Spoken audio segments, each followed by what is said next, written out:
Okay, I guess we should start. I mean, it's been a bit short, but okay.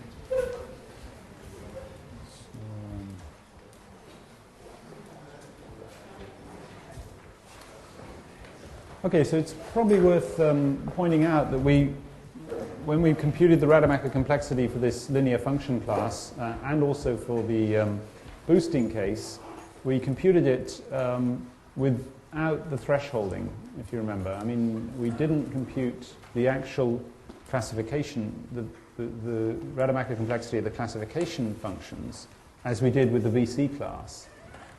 We computed it of this linear function class that underlies the thresholding.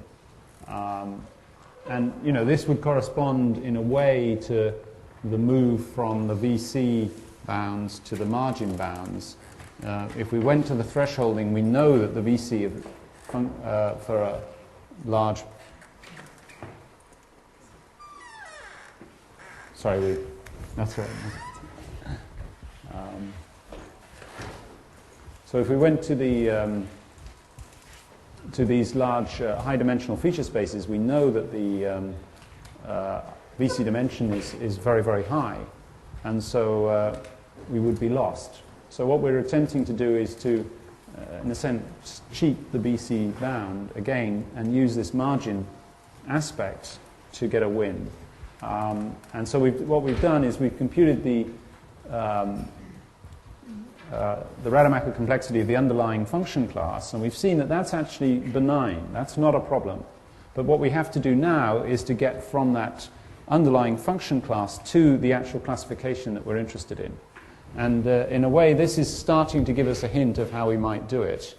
What we're going to do is we're going to take this Heaviside loss and we're going to approximate it with this linear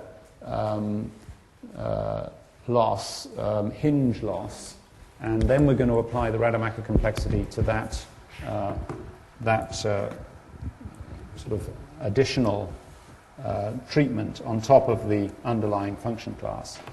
So this is the sort of additional, if you like, loss function that we apply. So it's a piecewise linear. It starts at 0 and then it goes up to 1 between minus gamma and 0. So between minus gamma and 0, it goes in a straight line up from 0 to 1. And so it has slope, note 1 over gamma in that region. So in that way, we can upper bound. This is the thing that we're sort of interested in. Well, without that minus 1, that's what we're interested in. That was what was on the previous slide, if you remember, which was the probability of misclassification was just this expected value of this Heaviside function thing. So we can sort of handle that. I've added in a minus 1. We'll see why in a minute. Don't worry about that. But it'll go away. Here, what I've done is show that this H is upper bounded by the A, because when the thing makes its trip up from 0 to 1 before we get to 0, the Heaviside jumps up to 1 at 0, and so this is actually a larger value than this value, so we can say less than or equal to this. But this now is actually a smooth function, and in fact we can therefore apply the Rademacher complexity to this function bound, and so the true expectation of this function is the empirical value of its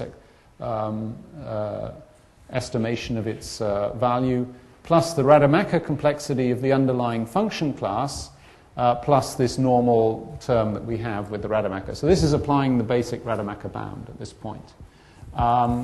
What is the function class? Oh, sorry, this should be f sub b here, I guess. F sub 1, because we had a restriction on the function, on the norms of the weight vectors to be 1 up here. Right? That's why we did that, to make that simple here. So that's f sub 1 here.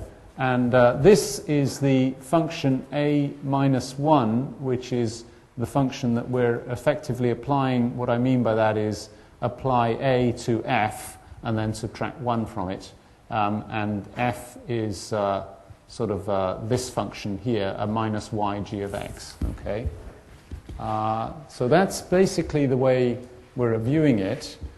This is the composition of every function from here with this single function here. That's what I mean by this notation. Okay, so we're bounding this by moving to this sort of soft version. Okay. Sorry? Yes. Could you please repeat again the second inequality? The second inequality is basically just an application of the general Rademacher bound to this function, right? To this function here. So the true expectation of this function is the empirical value plus the Rademacher complexity of the function class it's drawn from, plus, that's the standard. Do you remember the, maybe I should just go back to the general, yeah, okay, so everyone's happy with that, sorry. Okay, so that's what that is. The only difficulty is that it's not immediately obvious that this function is drawn from this class. That's what I was trying to explain. That, okay, what I mean by this is the functions that you get by taking a linear function with norm 1, multiplying by minus the classification output of the value, applying this function a, and then subtracting 1. And so that converts every linear function into a new function, and that's a function from this class here. That's sort of what I mean. It's a bit of a bad notation, but do you follow what I'm saying? Composition. I'm thinking of composing. What I mean is that I compose every function from this set here with this fixed function here, where this fixed function means essentially apply a and subtract 1 to the output of the function. Okay. So it's bad notation, I apologize, but yeah, okay. Everyone happy with that? Okay. So that's just the application of Rademacher complexity, and now essentially to complete the bound, we need to get rid of this minus 1s, we need to estimate this empirical value, and we need to compute the Rademacher complexity, and we're done. That's it. Okay? So let's do those steps. Well, the first thing to observe is that on the training set, the value of this thresholded, piecewise linear approximation of the Heaviside function is just the slack variable divided by gamma. The 1 over gamma comes from the slope. The psi I is just the way we've defined psi I. That is the way it comes out. Or rather, it's less than or equal to that. It's if it's in the region less than 0, then it's equal to that. Of course, bigger than 0, it would keep going up straight. So it's less than or equal to that. So we can substitute that into here, and we get 1 over m gamma sum psi I. The minus 1s from this one cancel with the minus 1s from this one, so they just go away. We just need the minus 1. We'll see in a moment why, but let me just go back. So that minus 1 here will just vanish with that minus 1 here, because the expectations of the sum or difference of two things is just the expectations.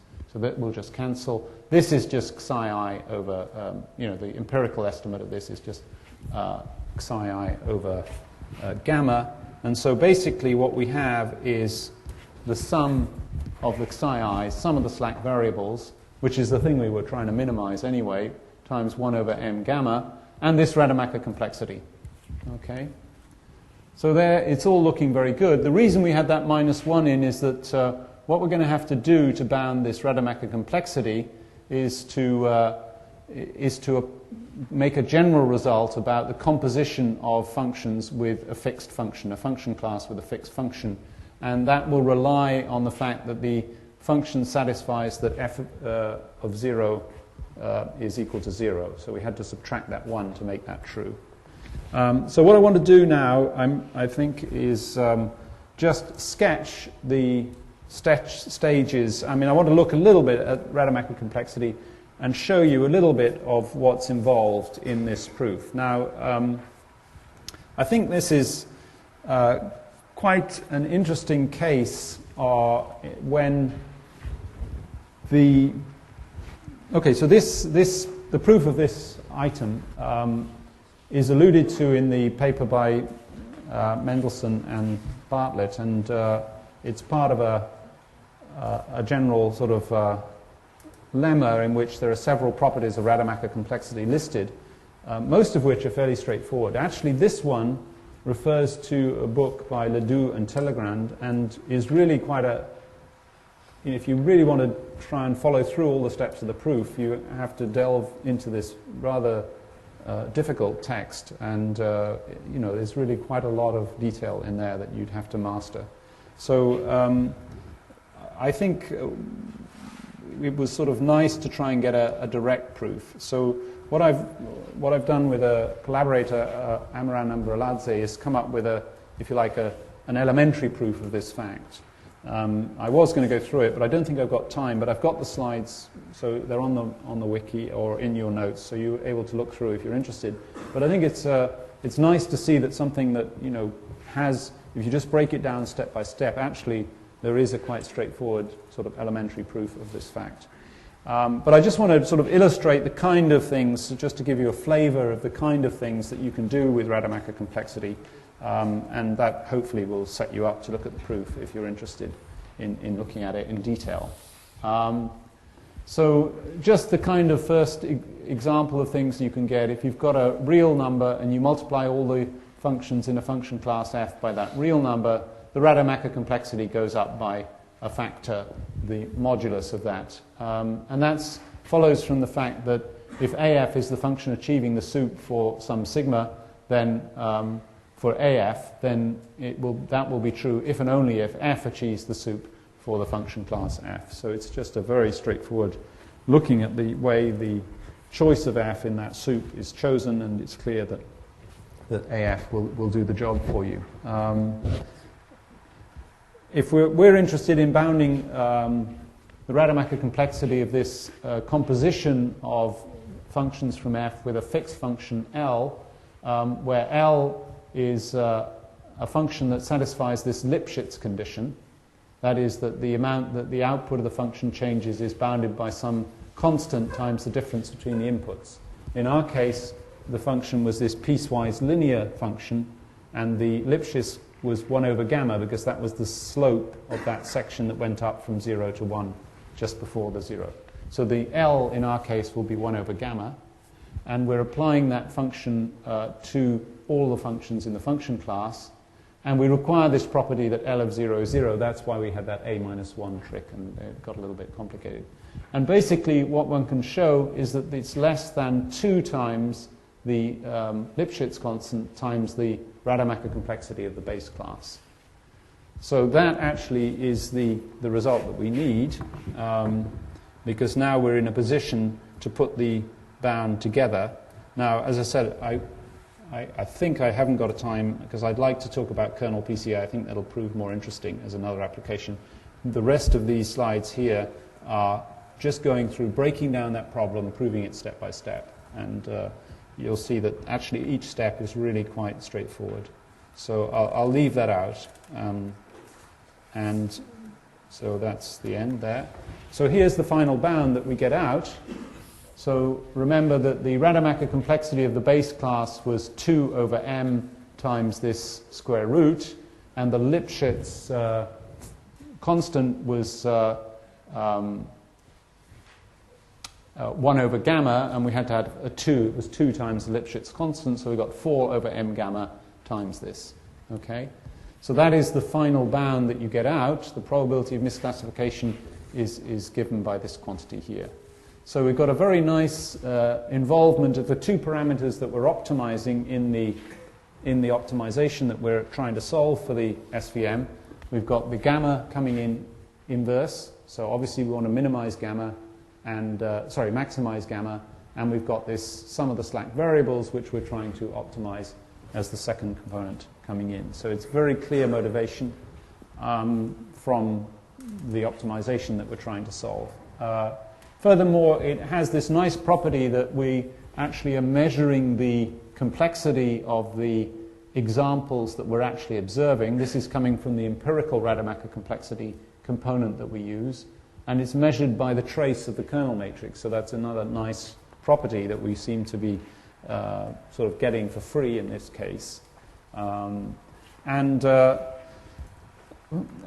think, there are no other factors. The only thing that's disappointing compared to, say, the VC proof is that, the large margin covering number proof is that we have this square root factor coming in. And as I say, that really seems to come from the way that the Rademacher is set up, and there doesn't seem to be an easy way to get around that. We are handling the case where we have soft margins because we've got the psi-i's, which we didn't handle directly in the covering number case. Though I should mention that there is a technique of extending that previous covering number analysis to the soft margin case. So you can actually do it using those results and still keep out of the square root territory. So in some respects, I have a sort of slight preference for the previous results as far as the SVM is concerned. Though having said that, I think the best bounds for the SVM are the new packed Bayesian bounds that I think Olivier will probably allude to in his section of these lectures. It simplifies even further in the case of Gaussian kernels because the kernel of a point with itself in the Gaussian kernel is always 1. So this is just root m, and so you get 4 over root m gamma, and this is the form of the bound that you get in that case. Okay. So hopefully that gives you the flavor of one application of the bound. The trick is, in the case of linear functions, the bounding of the actual function class itself, the linear functions, is really quite neat and straightforward. Then the technicalities come in when you try and translate that into the actual application that you're interested in. So in order to sort of heighten that, I thought it would be good to look at one other case in point of applying this, and so I'd like to just spend the rest of the time we have, which is roughly half an hour, just looking at Kernel PCA to give you a flavor of another application, hopefully get sort of the idea that this is an applicable technique and you could think of applying it in other areas as well. Okay, so how does Kernel PCA work? What we do is we can actually compute the projection of a new point into the space spanned by the ith eigenvector of the correlation matrix. This is the correlation matrix in the kernel-defined feature space, so I'm assuming here phi is the projection into the kernel-defined feature space. And we'd like to compute the ith projection onto the ith eigenvector, and we can do that by this computation that doesn't involve actually computing directly in the feature space. It involves the eigenvector of the kernel matrix and the eigenvalue of that corresponding eigenvalue. So we need to do an eigenanalysis of the kernel matrix, and we then can get a dual representation in terms of that eigenvalue and eigenvector. So this computation gives us the projection of this new point onto the ith eigenvector in the feature space, and the eigenvalues correspond. So this is also the eigenvalue of that eigenvector in the kernel-defined feature space. So this is the kernel PCA trick. Essentially, you can sort of do the eigenanalysis in the dual space in terms of the kernel matrix, and then compute the projections as if you were working in this feature space. So I won't go into more detail on the algorithm itself. I'm sure that that's been covered elsewhere in this summer school. So this implies that we can perform PCA in a kernel-defined feature space in the orthonormal basis given by the eigenvectors of this correlation matrix. Normally, PCA is applied in low-dimensional feature spaces. So normally you would imagine doing it in a sort of, you'd be given an explicit vector and you'd say, okay, I want to project from 100 dimensions into 5 or something. So suddenly applying it in these very high-dimensional feature spaces raises the question of whether that's a sensible thing to do, if there is any statistical reliability to the actual feature directions that you find. So this comes down to, if you like, a question for statistical learning theory to analyze. to try and estimate to what extent that those feature directions are sensible in terms of capturing new data. So that is essentially what this application of Rademacher complexity is attempting to achieve. It's attempting to try and analyze that property. So it should hopefully be able to highlight the critical elements that affect the quality of the kernel PCA. And so what we're going to do is consider performing PCA on a randomly drawn set S of size M in the feature space defined by the kernel kappa. We're going to project the new data onto the space V hat spanned by the first K, meaning the largest K eigenvectors corresponding to the largest eigenvalues in that feature space. Okay.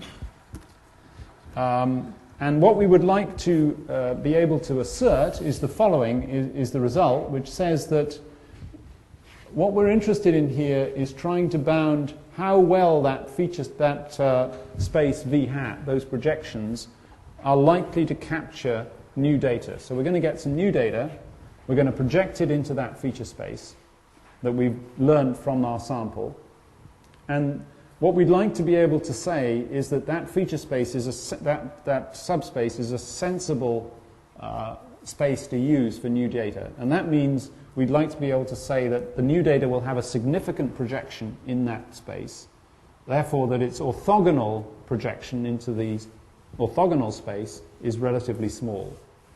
And what we've got on this right-hand side, this notation means the projection into the orthogonal, that is the orthogonal complement of the space V hat, of a randomly drawn, this is the expectation of that projection squared.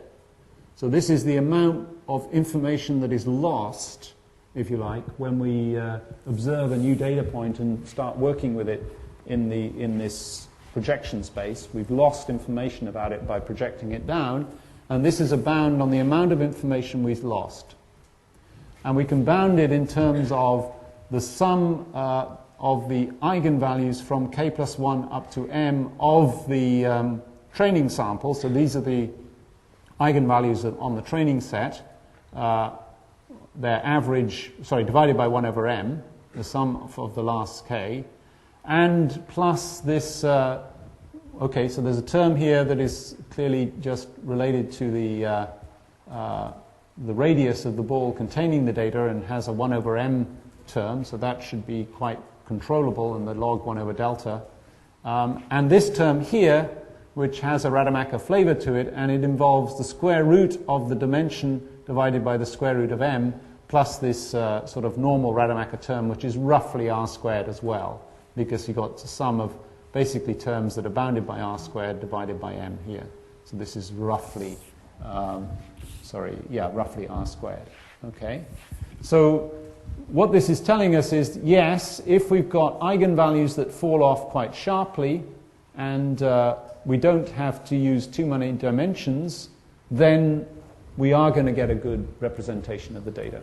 So this is a kind of result that we're able to get using this Rademacher complexity. And what I wanted to do is try and show you how we arrive at this result. So I wanted to motivate first with the result, show what we're trying to achieve. It's slightly unusual to use a statistical analysis for analyzing essentially a unsupervised learning technique. So it's slightly strange to look at it. But hopefully I've given you a picture of what's going on at this stage. Okay. So we can sort of think of it as, in a sense, learning the subspace. How well have we learned the subspace is one way of viewing it. Okay. So it does tell us, this is telling us, I think, stuff we didn't know. We knew it from practice. People have applied kernel PCA and we've seen it work. But it is telling us that actually there is, statistical reasons to believe why that's a sensible thing to do, provided that the dimension of the projection is significantly lower than the sample size and that the eigenvalues on the sample fall off reasonably sharply. Okay, so here's an outline of the proof, and hopefully this, will make. I think there's some sort of nice tricks, I think, in here. So imagine what we can do with the data matrix. So X is now the data matrix. If we perform a singular value decomposition of that matrix, then the columns of U are the eigenvectors in the feature space of the correlation matrix. I won't verify that. That's Sort of fairly straightforward to show. And the columns of V are the eigenvectors of the kernel matrix. So this decomposition, singular value decomposition, actually ties together the the eigenvectors of the correlation matrix, which is where we're projecting, and the eigenvalues of the kernel matrix, which give us the dual representation. Okay, and what we can see is that when we project into the space of V hat, what we're actually doing is taking phi of x and applying the matrix UK. That's the U is the matrix with the columns equal to the eigenvectors. UK is just taking the matrix where we throw away all but the first k columns of that matrix. So we just project onto those k columns. So that is computing the inner product and therefore the projection onto that value, and this is producing taking the norm of that. We just take that times itself transposed, and so this gives us the norm squared of that projection. Okay, so that's how much data, how much norm is captured by that projection. Now we can write that in the following way. Because of the way let me just go back to the previous slide. Because of the way this is written, you can see that essentially each element of this matrix, UK primed, it corresponds to a multiplication of phi of xi, phi of xj. So if we take the ij entry of this matrix, it's multiplied from this side by phi of xi and by this side by phi of xj. So we can think of this as a sum over weights, wij, of phi of xi, phi of xj, where the weight wij is just the ijth entry of that matrix U primed, UK primed. Okay? And the neat thing about this is this is actually the feature space, the features corresponding to the polynomial kernel of degree 2, where we take all pairs of features of the base kernel. So I'm going to call that phi hat I of x, ij. So phi hat is the projection into a feature space f hat, and wij, as I indicated, was the ijth entry. And so we can write this now as a linear function in this extended feature space. And this tells us that that is actually the feature space we're looking at. Phi hat of x, phi hat of z in this feature space f hat is given by this kernel k hat, which is just the base kernel squared.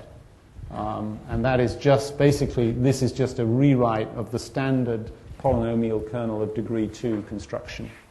So essentially what we're showing, sorry, no. What is NF? NF is just the dimension of the feature space F. Which is okay, so you've got a base kernel, kappa, and a base projection phi, and I'm assuming it's a finite dimensional projection of dimension n sub f. Okay, so this is just the sum over those dimensions of phi of xi, phi of zj. Okay, and if we square, I mean, this is just the normal trick you do to prove that if you take the kernel inner product and square it, you get a projection corresponding to pairs of features. It's the polynomial degree 2 projection. So it's quite a nice, it's a neat trick to see that actually this projection is simply a linear function in this feature space corresponding to the kernel squared, the original kernel squared.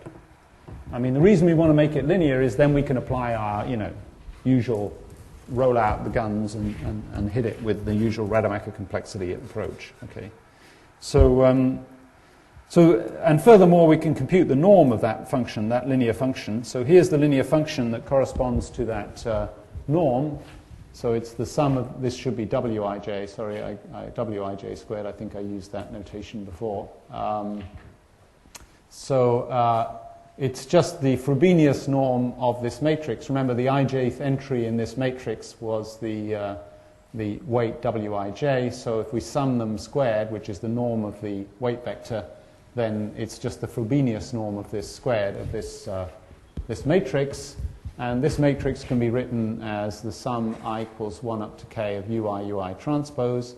And if we just take the Frobenius inner product between those two, you can compute it to be sum ij of ui prime uj, all squared. And all of these are orthogonal, so again, all of the cross terms fall out, and you just end up with sum I equals 1 up to k of ui prime ui, and that's just 1 squared, so that just comes out to be k. So it falls out very nicely. Not only is it a linear function, but we actually can compute its norm. Its norm is the square root of k. So we're really in shape. We can actually see that we're estimating a linear function in a feature space that we know how to define, and we know the norm of that linear function. So with that ability, we can, so here's the feature space. It's f hat of root k, where f hat is the feature corresponds to using this kernel kappa hat, which is the original kernel squared. And now we get into a little bit of dirty tricks to get it to work. But these are really just to get the bound to look good. So I won't perhaps go into this in too much detail. I mean, the trick is that you have to add one further dimension to your input vector corresponding to input features with a feature. So you sort of augment the complicated phi hat feature with one extra feature, which is equal to this value here, phi of x squared. Sorry, there's one bracket missing, should be missing there. So it's the norm of the original vector squared times k to the minus 0.25. Okay, and that actually is phi hat norm times k to the minus 0.25. Okay, so we have one extra feature which we allow. So a bit like the trick we were using overnight last night with the extra dimension to the weight vector. So now here we are. Here's the class we're going to apply our Rademacher theorem to. So this is the phi hat. This is the extra dimension that we've added. And we're going to map that to the value, the actual norm, which is just this value here, minus f of the phi hat. And this is going to be, if it like, our estimate of the projection squared. So what we're going to get is the residual. We're aiming to get the residual. And so here is the actual function class we're working in. So again, I mean, it gets a little bit technical to get this to work, but eventually what you can do is just plug and play then the original Rademacher bound. We've actually got now, we can apply it straight to the linear function class. We don't even need to have apply this sort of composition operator, and out comes the bound of this shape. Okay?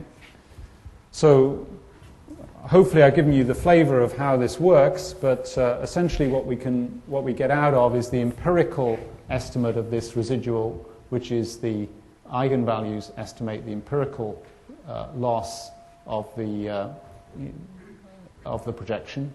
Each eigenvalue is the sum squared of the training set in that eigenvector direction. So this is the empirical residual. So we're saying what this says is if the empirical data, the actual training data, is mainly captured in the first k dimensions, and k is small with respect to m, then our new data will, with high probability, also be captured in those k dimensions. So, which is now in any dimensional space. So this is a result that doesn't depend on the dimension of the ambient space, the phi. So we've actually applied this in a general kernel-defined feature space. Okay, so I think that completes my analysis of the PCA. Is there any questions on that topic? Okay, so I would now just go to my final slide to summarize and perhaps go for discussion if there is any. So what I've tried to do is to kind of motivate with the philosophy and statistical learning approach at the beginning. I was trying to sort of inspire you to see that, this is a worthy thing to try and do. I think sometimes, well, frequently, in fact, the learning theory lags way behind the practice, and this is sort of always a sort of difficulty because it's much harder often to get a good analysis of an algorithm. And so, for instance, support vector machines came out and were working well before they were actually analyzed. So I think often, there's a sort of intuition behind what's going on, which people use to design an algorithm, and then, learning theorists chug along and try and figure out, well, what's going on, why is it working, why is boosting doing what it's doing, and so on. But having said that, I think that there is, added value by doing that analysis, because it can highlight what are the features that make the thing work, how can they be further exploited or, refined or improved. And so I think there is, sort of something being brought to the table of understanding. And in a sense, it places what we're doing on a slightly more firm scientific footing. So what I've covered was the central result, I call it, of statistical learning theory, which is the PAC bound. And it has a very nice sort of clean structure to it. Yeah, characterizes learning and so on. But despite that, as I argued with the case of support vector machines, or indeed with boosting, it actually fails to capture what we really are experiencing in the real world, and so, in a sense, it's a failed theory. But then I showed how learning theorists had come to analyze the newer algorithms through this margin-based analysis, initially using covering numbers. So I gave you quite a lot of detail on that, and you obviously, burnt the candle into midnight to try and solve those problems. And then today I've moved into the more modern sort of approaches based on concentration inequalities, and mainly aiming to do Rademacher complexity, which I hope I've convinced you is a very clean and useful tool. And I've shown you how we can use Rademacher complexity for classification in SVMs, and a little overview of how it could be applied in Kernel PCA. I haven't given you all the details, but hopefully enough to give you a flavor of what's going on there. And, obviously the main achievement, I hope, is that you can now, talk learning theory speak when you're chatting to people at the cocktail party. So at that point, I think I'll close and just ask for questions and any comments that you wanted to make. Thank you.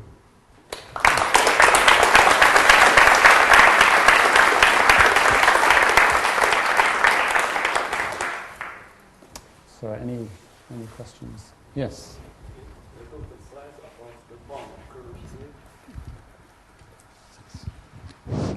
This one? Yeah. Yes, this one. Well, for me, it's a little bit strange because k is the number of eigenvectors we use. Yes. Donc, it seems that the larger the k, the smaller the bound, the rest. Because we use more projections. No, because the larger we get k, the smaller this gets. Yes, but the second term. But the second term gets larger. Yes. So we get a worse, remember this is the residual, this is a bound on what we lose.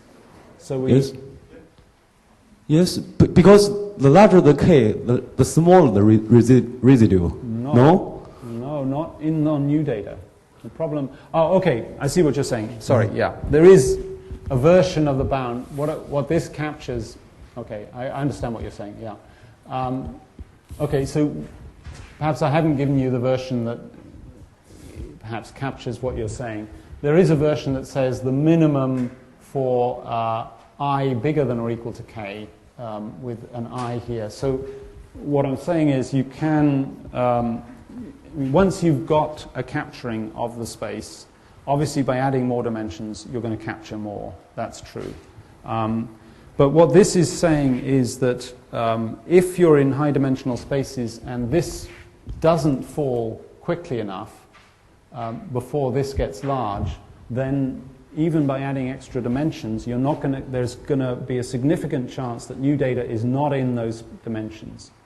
What we're trying to do is estimate, even if you go for more and more dimensions, you aren't going to be able to capture the new data unless this falls fast enough before this gets big. Okay. Yeah, I understand what you're saying, but there is a slight rehash of that. Yeah, sorry. Given real data, which I have plenty of, how would you do, in light of your conclusions, what would you do differently, say, compared to what was being done 2 years ago, where people typically will, or at least the papers that I've looked at, they seem to experiment with a lot of values of C and gamma for the kernels, and they do cross-validation, and they sort of arrive at a trial and error kind of optimal solution. Okay. So how would the bounds help, and where? So you're thinking mainly here with support vector machines, I guess, in the first instance. Okay. Yeah. So here's our support vector machine bound, and the question is really, is the bound good enough to allow us to choose C, essentially? I mean, one way of choosing, let's say we want to try different values of C in our support vector machine. We can try different values of C, and the normal way to estimate which is the best choice is to do cross-validation. So cross-validation is quite expensive because you have to sort of compute the support vector machine. Say you do tenfold, you have to do it for 10 different training sets and then estimate on the leave-out set and so on. So the question would be, I mean, one of the aims that a bound might do would be to motivate the choice of C. So for instance, rather than do those 10, you actually just compute this one support vector machine for the whole training set for a particular value of C, compute this bound, and then try different values of C, compute the bound for the different values of C, and choose the one for which the bound is smallest. Okay? So in a sense, you could say that every bound derives an algorithm or derives a model selection strategy. Indeed, you can say the support vector machine is an algorithm that optimizes a bound on generalization, and as a result, can be seen as doing model selection based on a bound. The question is the bound good enough to compete with cross-validation? Now, there are many competing bounds or techniques for doing this. I mean, there are Bayesian-based methods as well, inspired, that can be used for model selection. My impression is that this bound isn't good enough to do that. To be competitive with tenfold cross-validation, I think that this bound won't be competitive. That's my estimate. I think there are people, I believe Bernard Shulkoff is mounting a project to try and do fairly extensive experimentation with bounds and to verify to what extent they are able to compete. It's certainly the case that some bounds are able to compete with cross-validation. Some of the sparsity bounds that I've seen with Mario Marchand, and he's been able to get those to actually compete with cross-validation. I believe that the pack-Bayes bounds for support vector machines would be competitive with cross-validation. But I think the jury's out to some extent. And I think the challenge also is down to learning theorists to get their bounds to the state where they will be competitive. Of course, the ideal would be not only to have the bound good enough to do model selection, but also to drive the choice of the parameter, as you were suggesting when we spoke earlier, that you might actually do gradient descent or something on the parameter to select the best parameter value. I believe there's a paper at NIPS coming up that will do that for different choices of C, I believe, choose the optimal value of C in the same way that support vector machine does by solving a convex optimization problem. So there are this is an active area, I would say, of research. But my guess is that this will not be good enough to compete with cross-validation. We've got a way to go yet, I think. Okay. Any other questions? Yeah, I think that's all. Just to mention things that I might have done and, I think will be interesting. There's a very interesting review article by John Langford that you can get from his webpage, in which he looks at just the basics of estimating true generalization from various quantities, even as simple as just looking at the test set error. So we always tend to use the test set error as our estimate of generalization. But you can actually ask yourself, given what the test set error, can I say something about the true generalization error with high confidence? So these are sort of just very nice ways of applying basic learning results to do a slightly more precise analysis of what's going on. So I think those would have been interesting to cover. The packed Bayesian stuff would be interesting, but I believe that Olivier Bousquet will cover that. And the other main omission that I would point to is the sparsity bounds, where you can bound the generalization if your function can be expressed as, can be reconstructed from some subset of the training examples. So for instance, in the support vector machine, if you give me, after I've trained the support vector machine, you give me the support vectors and don't tell me what the other points are, I can use those support vectors to reconstruct the actual function. I just run the support vector algorithm on those vectors only, and I get back exactly the same function that you were using. So I can reconstruct it from those. Now, if there are, say, k support vectors, you can get a bound of the order of k over m in the way that we had before. The complexity becomes effectively k. Now, that's a very nice way of doing generalization, and leads to things like the sec cover machine, which are directly aimed to optimize that bound. So that is something, in an ideal world I would have liked to have covered, but I think, obviously there is a limit. But hopefully I've given you a flavor, at least, of the subject. Okay, thank you very much.